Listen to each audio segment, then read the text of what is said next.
நீங்க தான் என் உயிர், நீங்க தான் என் சொத்து.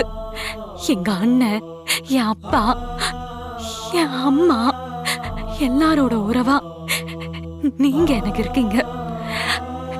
உங்களோட அன்பு முன்னாடி என்னோட கோவம் எல்லாம் ஒண்ணுமே இல்லாம போயிடுச்சுங்க.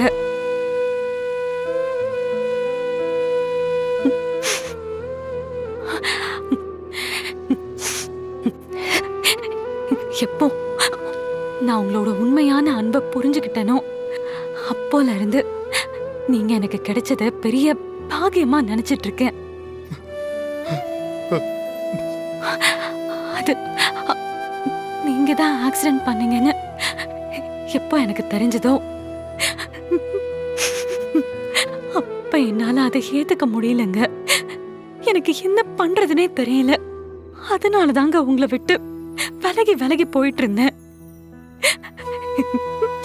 அதுக்கு உங்க மேல இருந்த கோவம் காரணம் இல்லைங்க, உங்க மேல இருந்த காதல் தான் காரணம். நான் உங்களை உயிருக்கு உயிரா நேசிக்கிறேங்க.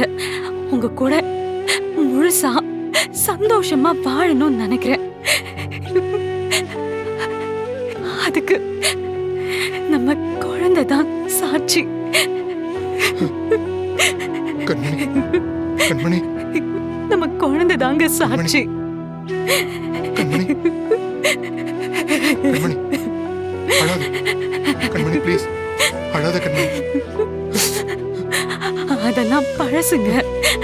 பழச பத்தி யோசிச்சு இப்ப நீங்க என்ன விலகிறாதீங்க. கண்மணி, என் வாழ்க்கையை நீதான் கண்மணி. உன்னை நான் விலகனா நானா இருக்க முடியாது கண்மணி. அழாத அழாத கண்மணி.